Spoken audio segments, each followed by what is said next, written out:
the CIA, if you want to talk about anti-democrat policy. Oh, reminds me.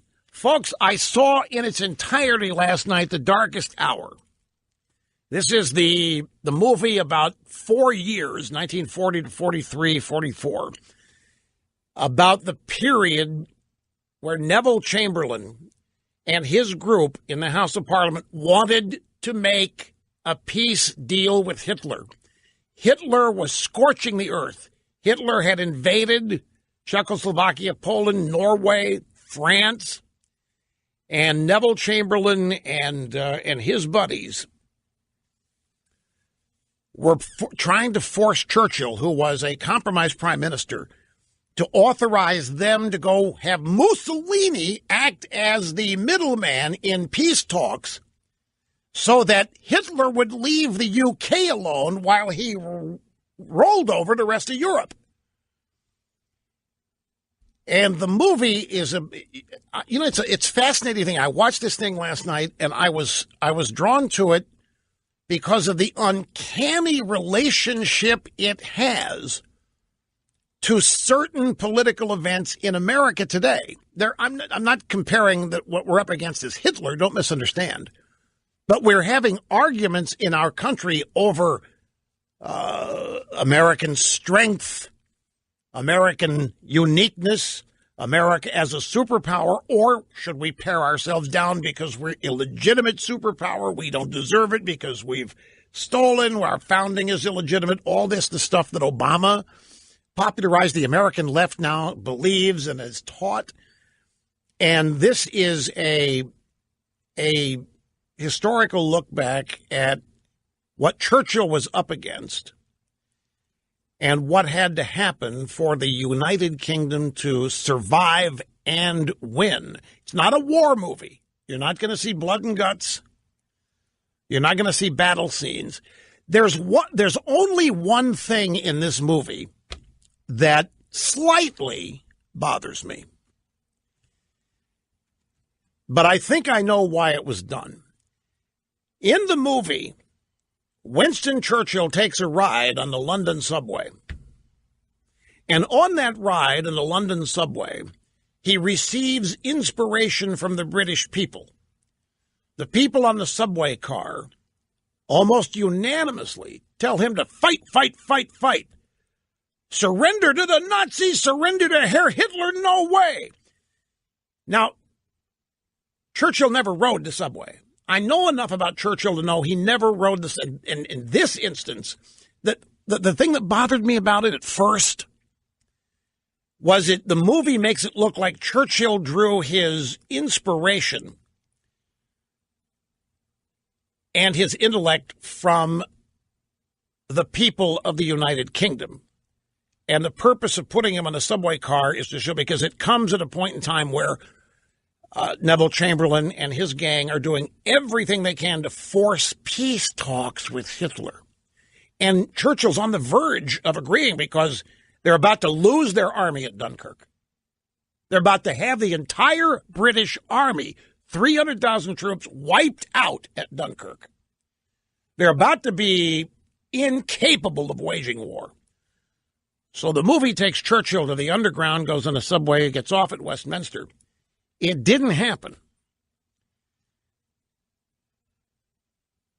But what did happen is during the war and during the Blitz, when the Russians were bombing the hell out of London, the Germans were bombing the hell. Well, what did I say? The Russian? Same difference. When the Germans were bombing the hell out of London, with the V-2 rockets, and Churchill would leave and go to the site of some of the devastation, and he would talk to the people there who had survived, and it was a mutual event where he would draw inspiration from them and vice versa. And I'm guessing that the people that did this wanted to portray Churchill as not an autocrat, but rather as someone who was connected to the British people, which he was. But Churchill knew he was a great man. And by that, I mean Churchill knew that he was unique in intellect, unique in talent, unique in abilities, and so forth. And that's portrayed well. It's tough doing biographies and pictorial portrayals of Churchill because he's such a complicated person that you can't synthesize Churchill in an hour and a half, 2.5 hours, even a mini documentary. But after I watched all of this, I could not pull myself away from it. Even though it's not an action-packed movie, I couldn't pull myself away from it because the use of language, Churchill was precise, said what he meant. He had a unique command of the English language, but it portrays a man who was up against what he thought was total opposition in his government for what he thought was the right thing to do. It wasn't total opposition, but there was a significant portion of the British government that wanted to cave and give up and negotiate a peace deal with Hitler and hope that Hitler would allow the UK to survive and remain independent from Germany. And Churchill said, "Are you people nuts?" He didn't say those words. And the movie is the progression through that. And thus they put him on the underground, I think, to help explain where Churchill's resolve came from. It's a minor point. It isn't any kind of big deal. And, of course, it doesn't claim to be historically 100% accurate. Gary Oldman plays Churchill and just awesome.